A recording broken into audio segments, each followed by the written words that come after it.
Following Jesus isn't always easy, but it's not complicated. As I heard one time, complicated is not always deep, and simple is not always shallow. This is Simple Faith in 5. Each weekday, we take the teachings of Jesus, combined with a spiritual discipline, grow our faith in 5-minute increments. Click subscribe to make sure you don't miss a one.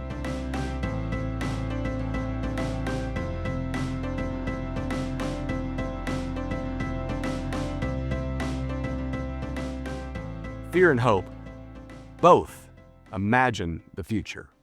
Think about that for a second.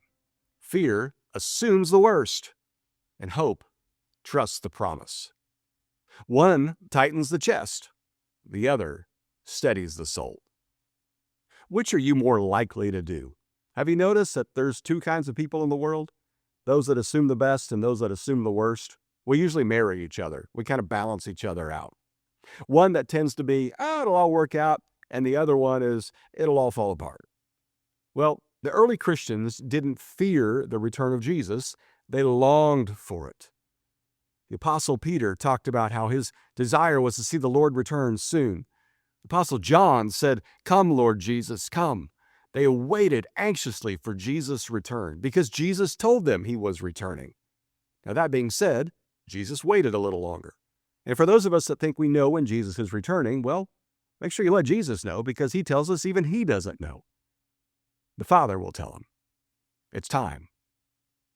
Now, that prayer of "Come, Lord Jesus, come," that wasn't a prayer of desperation. It was confidence.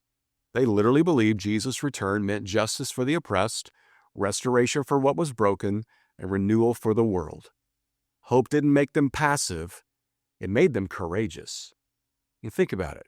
While they were being fed to lions, while they were being burned at the stake, while they were being filleted alive, while they were being beheaded,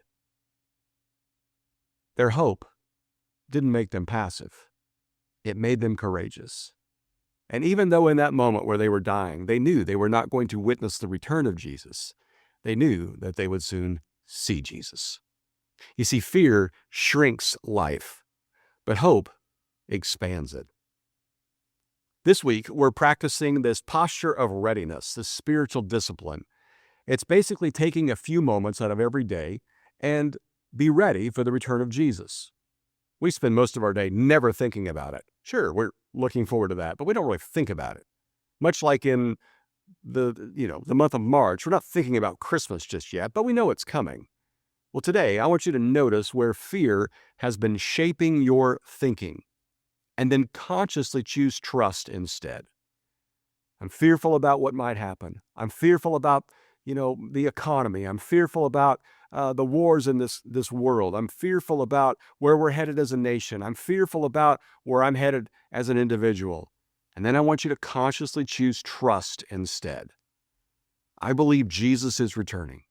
I believe if he chooses to wait, I will eventually see him. He will make all things right. He will bring justice. He will free the oppressed. He will dry every tear. Hope prepares the heart to live faithfully. Well, thanks for joining us today, and make sure you pass this podcast along to a friend. We will see you next time, and as always, keep it simple.